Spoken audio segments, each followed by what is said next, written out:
Oh!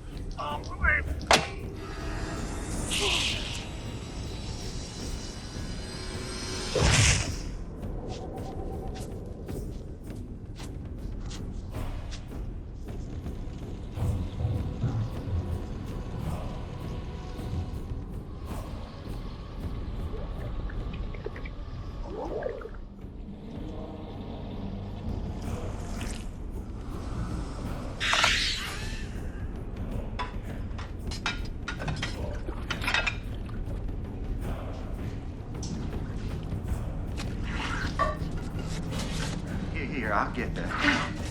I'll get it.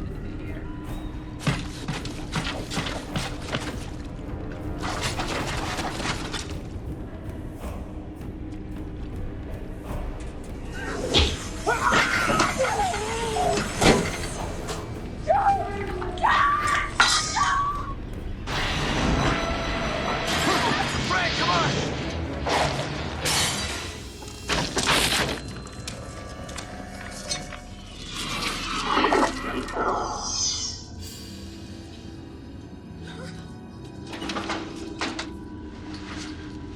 I'm okay.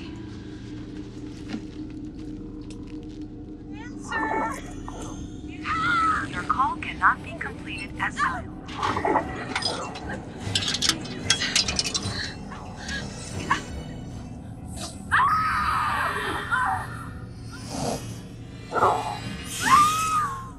Hey guys, what's happening? Niyat here with Film Comics Explained, and as voted for by everyone in the latest poll, today we'll be exploring The Blob, the 1988 sci-fi horror directed by Frank Darabont.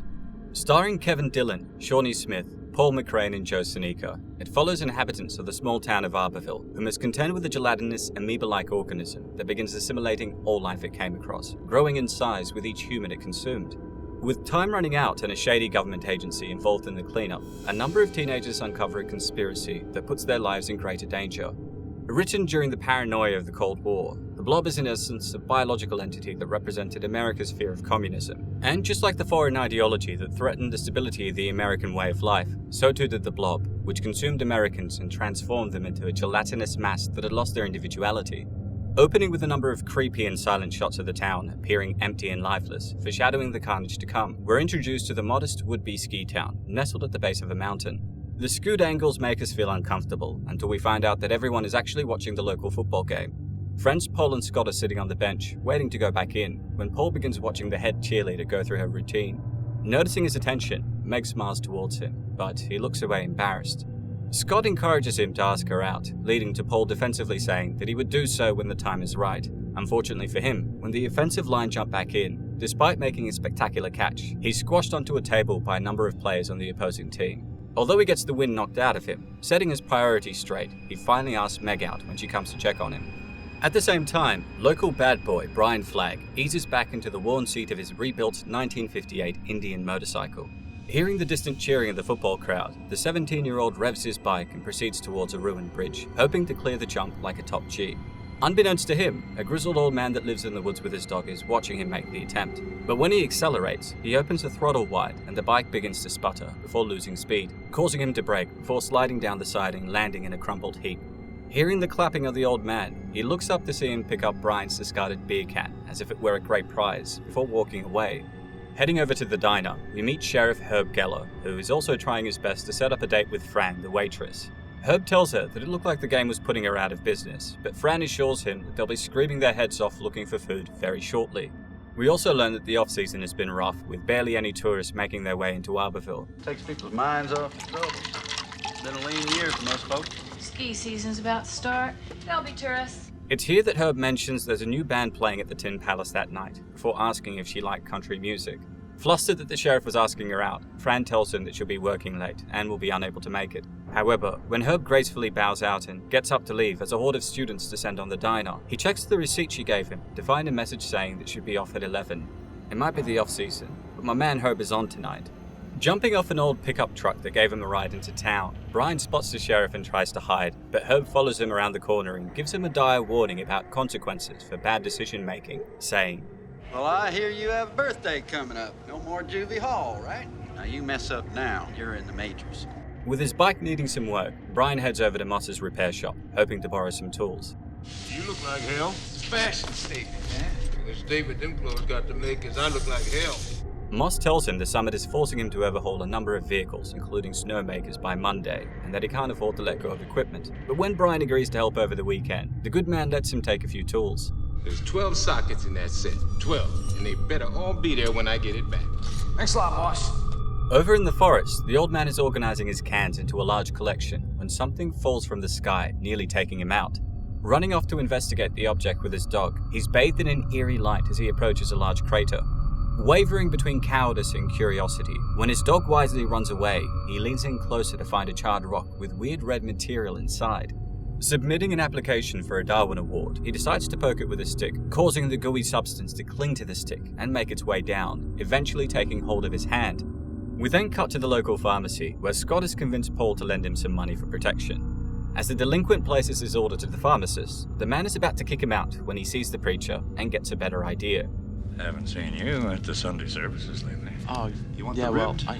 or the regular? Worming his way out, Scott lies and tells him that they're not for him, but Paul. In fact, he pushes on by stating his friend was irresponsible and had to be dragged down here to make sure he was being safe. Of course, Paul's impatience to get out of there ends up working in Scott's favor. Hey, come on, Scott, what's the holdup? We can't keep this girl waiting. Boy doesn't need condoms. He needs a muzzle. Arriving at Meg's home, we're introduced to a 10-year-old brother Kevin, his best friend Eddie, and her mother, who's not happy that the boys are eating Jell-O with their face. Little do they know, Jell-O is going to be trying to eat their faces as payback very shortly. Finding out they plan on watching a horror movie at the cinema, Mrs. Penny tells them that they're way too young before helping Meg get ready for her date. When Paul arrives to pick her up, the boys leave for Eddie's place as her date is introduced to her mother and father, who happens to be the pharmacist. Daddy, I'd like you to meet my friend Paul. Picking back up near the ruined bridge, Brian is fixing his bike and immediately stops after hearing a noise in the distance.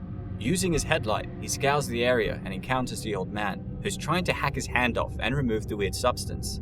Trying to help, he stops the man and chases him onto the road, where he's struck by Paul and Meg, whose night is only about to get worse. Black! Jesus Christ. What'd you do to him? Yeah, I'm not the one who bounced him off my car. Yeah, pal. right! You ran him in the middle of the road! The sky fell from the sky. What's he saying? He's in shock, let's just go. Despite not wanting anything to do with it, worried that they would pin the accident on him, Brian reluctantly agrees to help them take him to the clinic. And revealing his compassionate side, after they notify the nurse that the old man had some kind of corrosive acid on his hand, Brian comforts him before leaving. Joking that she must have had better first dates, Paul goes off to get them a soda, but when he looks across to the hospital room, he notices some odd movement beneath the blanket of the old man. Alerting the staff that he was dying, he's followed into the room by a doctor, who's confused that a hand injury had escalated to near death. Pulling the blanket aside, they're shocked to see his bottom half completely dissolving into nothing. With no sign of the entity, Paul runs into one of the rooms and uses the phone to call the sheriff for help, unaware that the blob had crept into the room behind him. While he manages to reach Herb and notify him that someone had died and that he, Meg and Brian were involved, spotting acidic residue fall from above, he looks up and is enveloped by the entity. Much to Meg's horror, when she hears the screams and runs in, Paul is on the floor, completely engulfed by the blob, struggling like an insect in a fly trap. Although she tries to grab his hand and pull him away, with the blob then contracting around its prey and dissolving him, the hand simply falls off as the rest of the body is dragged toward an open window.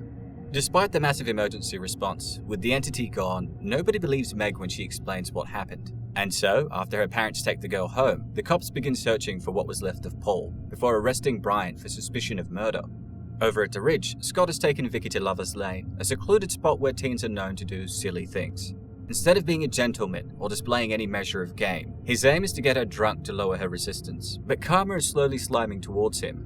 Refilling their drinks, he returns to find Vicky passed out, simultaneously putting an application in for Douchebag of the Year. While mentally preparing for his bail application for committing a felony, Scott unbuttons her blouse.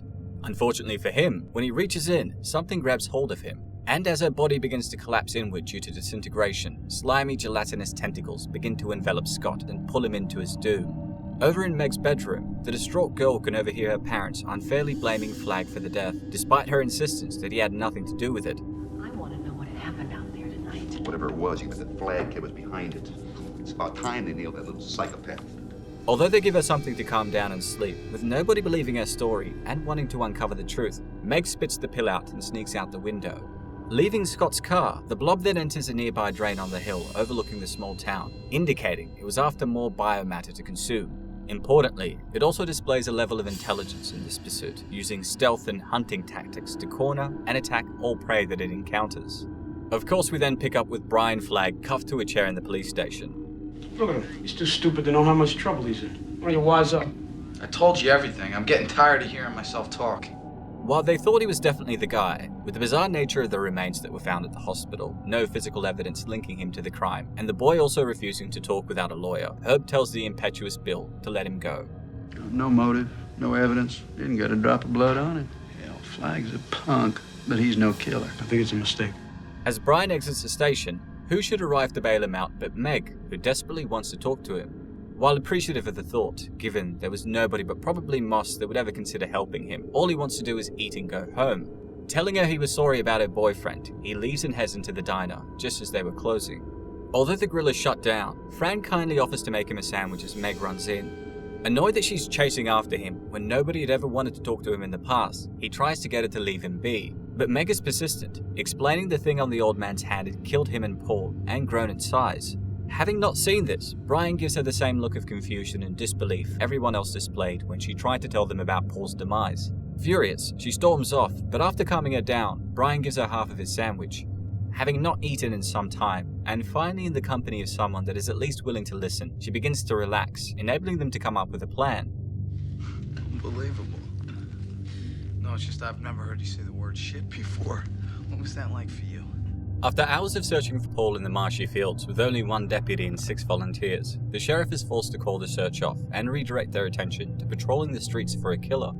At the same time, Fran puts away the remaining dishes on the counter and begins to hear a gurgling sound in the sink. With the drain backing up with filthy water, she begins using the plunger when George offers to take over. After furiously struggling with the plunger, George rolls up his sleeve and reluctantly sticks his hand down the drain. While nothing happens at first and he's able to withdraw his arm, a slimy red coil then shoots up into his face like a massive frog's tongue, pulling him into the sink headfirst with incredible force.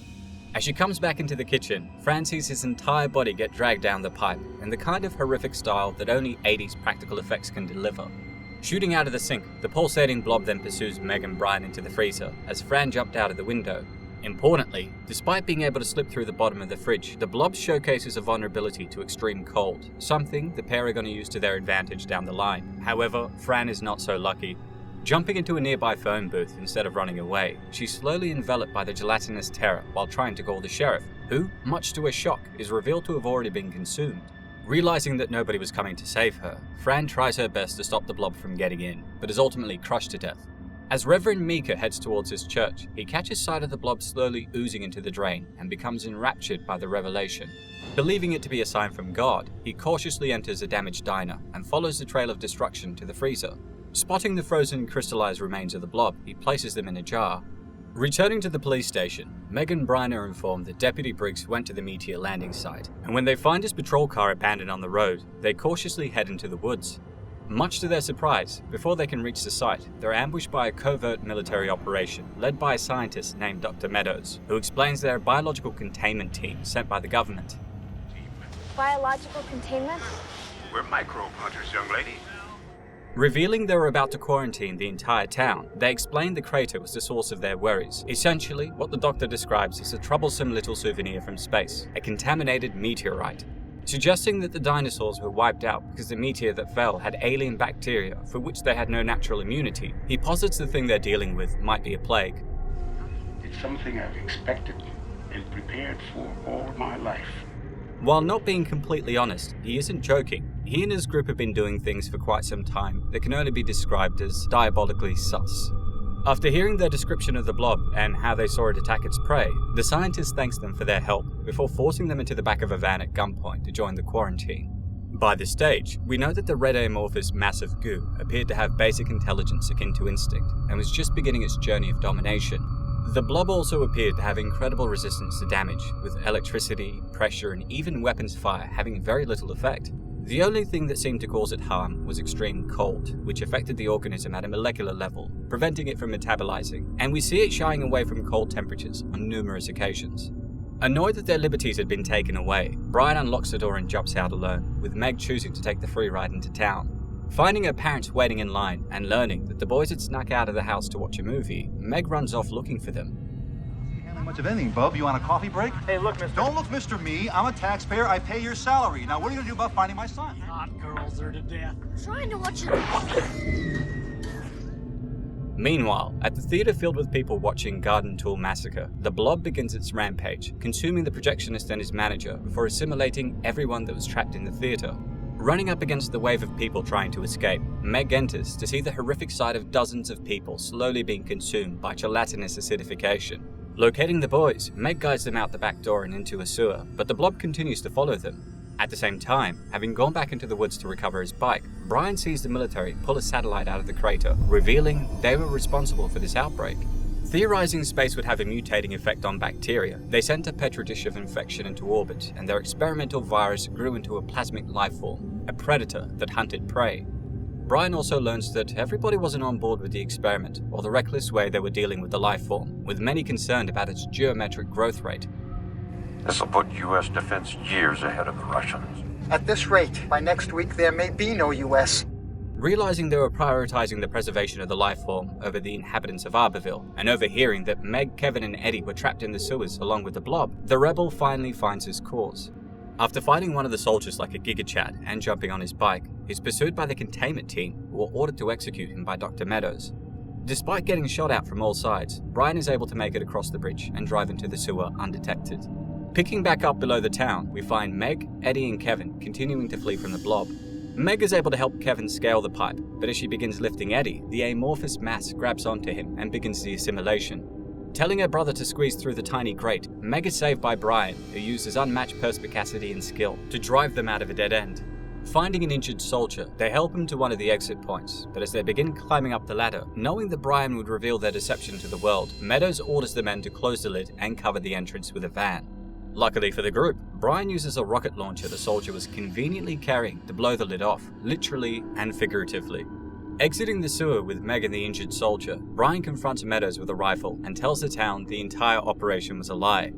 Despite not liking Brian, the deputy sides with him when Meadows orders his men to shoot the boy. Lying to the public, the doctor tells them that Brian is infected and would spread a plague that would doom them all. But the boy counters this by getting everyone to question how these men in plastic suits arrived in Arborville so quickly. When he then posits that they created this life form, Meadows grabs one of the rifles and is about to shoot when the Blob grabs his leg and pulls him down, somehow knowing he was its father.